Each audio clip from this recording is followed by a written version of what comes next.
Hi guys! Good evening! So, I'm here again. For today's video, mag-unboxing ako ngayon ng mga porcento or mga present na binigay sa akin ni Mama Sang.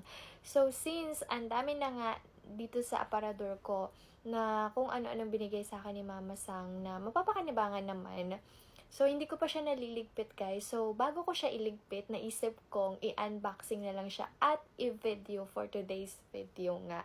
So, ayun na nga. Medyo madami-dami to, guys. Kasi naipon dyan yung mga gamit. Nakalagay na lang to, guys, sa locker ko dun sa company. And nagugulat na lang ako na every time na nag-open ako ng locker ko, laging may nakalagay na kung ano-ano na galing kay Mama Sang. Actually, parang napansin ko nga, almost every week, merong nakalagay sa locker ko. So, natutuwa lang ako, guys, kasi lagi akong merong ganito.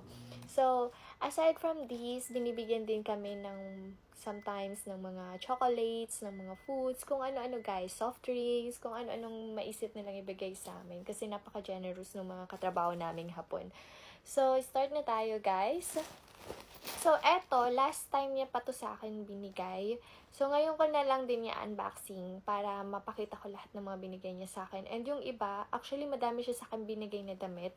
Hindi ko rin na alam kung saan ko na nalagay dahil nga sobrang dami na. So, tampak na talaga guys yung mga damit ko dyan. Hindi ko pa man lang nagagamit kahit isa. Hindi kasi ako masyadong lumalabas. So, ay nice, start na tayo guys. So, charan! Ito yung una. Actually, makati siya pag sinuot. Pero, kung kaya mong pagtsagaan, pwede na. Charot. So, maganda naman siya, guys. Makati nga lang yung telo niya. Tiis ganda ka lang talaga nito. Ito yung itsura niya, guys. Ayun, no. So, pwede siyang pambahay. Kasi, ano naman siya, butas-butas. Parang see-through. Kaya, pwedeng pangbahay mo na lang siya gamitin. And, eto, huli na natin to. Tiyan! So, high waist na pants siya. Ito yung itsura niya. Guys. So, high waist. Yun. Medyo malaki siya. And, hindi ko rin alam kung paano ko siya susuotan kasi malaki siya. Large yung, ano niya guys, ang size. Yan, large. Pero bagong-bago pa siya guys. Kasi nga nahiya ako nung nakaraan. Kaya pala tinatanong niya ako guys kung gusto ko ba daw ng pants. Ang pagkakaintindi ko, kasi magkakaroon kami ng bagong uniform ng pants sa company. So, ang pagkakaintindi ko, tinatanong niya ako kung may bagong pants sa company na uniform. Yun ang pagkakaintindi ko. Sabi ko, merong bago. Ganon ba? Tinatanong niya ako kung gusto ko ba daw yung bagong uniform namin sa company. Sabi ko, kasi bago. Ganon. Ang tanong niya pala guys is, ilang seconds ko pa bago na-guess nung nakaalis na siya na tinatanong niya pala ako kung gusto ko ng pants.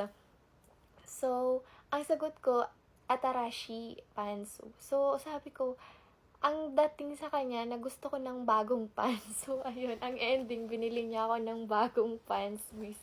So, ayun, sobrang hiyang-hiya talaga ako, guys. Pero, ewan ko kasi kung nagkakaintindihan kami. So, ano kasi ako, guys, nahihirapan ako mag-Nihongo pag minsan. So, ayun. And, pero maganda siya guys, yung binigyan niya sa akin. Bago daw to sabi niya. So, medyo daw malaki, pero maganda daw siya. Pero bago, ayun. Maganda naman siya guys, so papalitan ko na lang. Kasi nga lumit ako eh. So, yung next, di ko alam kung napakita ko na to. Pero, mga panty siya, underwear, ayun no. So, ilang piraso to. Ang cute, kasi mga bulaklakin. So, ayun yung itsura niya guys. So, 6 pieces siya na underwear. And kahit isa, wala pa ako nasusuot. Kasi parang gusto ko nilang i-display. Charot. So, ayun. Madami siya, guys. 6 ba to? 4. O, 6 pieces. Kulang na lang talaga 6 na piraso para maging isang design. So, ang ganda niya, guys. Bagong-bago pa na. May mga tag pa to. Tinanggal ko na kasi. Kasi, trinay ko din yung, isa. Charot. So, eto pa. Eto, nakukyutan ako neto, guys. Charan! Kasi, pag binuksan mo siya, meron siyang laman na tsinelas pang loob. So, ang cute, guys, kasi pair na siya ni tsinelas. So, pwede mo siyang dalhin.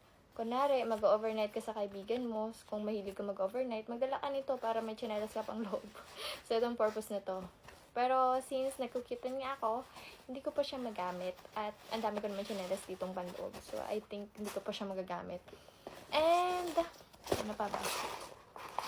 Eto, binuksan ko na din siya kanina. So, eto ang laman niya guys, towel. Bagong-bago pa siya guys. Naitag pa talaga siya. Ayun. So, ang cute. Actually, pag binibigyan ako, parang ayokong gamitin guys. Kasi bago pa eh. Parang wala lang, sayang. Ang ganda lang sa feeling na may mga nagbibigay sa'yo. So, ayun. And, more on tissue.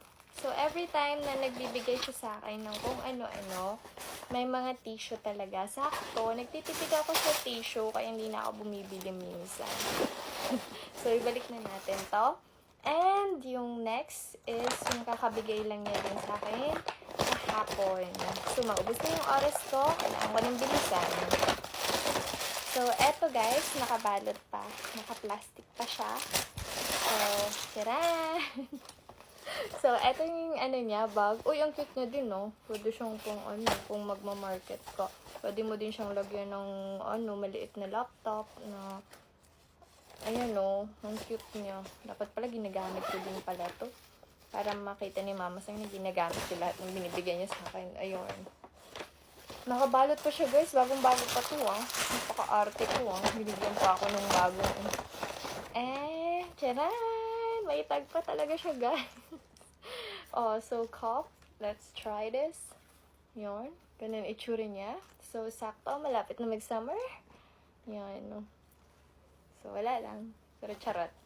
Ito yung pang-summer lang to na pwedeng gamitin. So, since hindi pa summer at winter pa ngayon, so, antayin na lang natin mag-summer para magamit tong cup na to. Pero ang cute niya, guys. Mahal din to, Tapos, tcharan! Bag ulit. Yarn. So, meron pa siyang tatak, pero hindi naman talaga siya totally yung mamahalin. Pero maganda siya, guys. Pwede mo siyang gamitin kasi meron siyang ganito. Pwede siyang ganyan. So, sakto. Simple lang. Pero magagamit mo din siya kapag gagala ka. So, yan yung buhok ko. And, eto. So, nakabalot pa siya, guys. Ayun, tinanggal ko. Nakabalot pa siya. Plato na may design. Sakto to, guys. Kung meron ka ng sariling bahay, pwede ka nang magpundar or mag-ipon ng mga panggamit sa bahay. Kasi para pag may mga occasion, ikaw mahirapan. So, sakto. Mga ilang buwan pa, bibigyan pa niya ako ng mga susunod na mga plato. So, maiipon to, guys. Ang sarap nito, guys, pag pinadala mo sa Pinas. Kasi ang dami na. So, ang dami ko pa dyan, guys. Mga plato, guys, na napulot na mapapakinabangan pa. Pero magaganda. And, taran! Same, plato ulit. Platong babasagin. Ayun. Ang ganda niya, guys. Nagagandahan ako sa binigay ni Mama Sang kasi may mga design siya. Feeling ko mahal din to.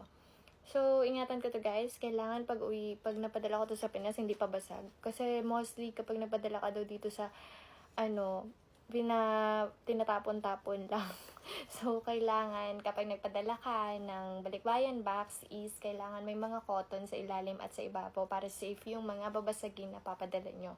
Especially kapag mga gadget yan, or mga babasagin or mga something na important na hindi kailangang masira or hindi pwedeng masira. So, ayun lang. Ano pa ba? So, wala na, guys. So, ayun lang. Ang dami niya sa akin binigay, diba, guys? So, grabe, ang dami. Almost every week, meron ako nakikita sa locker ko na nakalagay na kung ano-ano. And I'm very thankful and I appreciate those presents na galing kay Mama Sang. And actually, hindi lang si Mama Sang. Ang dami pa sa amin nagbibigay ng kung ano-ano. So, may binigay din siya sa akin na boots, kaso hindi sa akin kasha. Ang ganda niya sana, guys. Kaso, maliit yung size na binigay niya sa akin, 37. So, binigay ko na lang sa friend ko kay Carol. Shoutout sa'yo.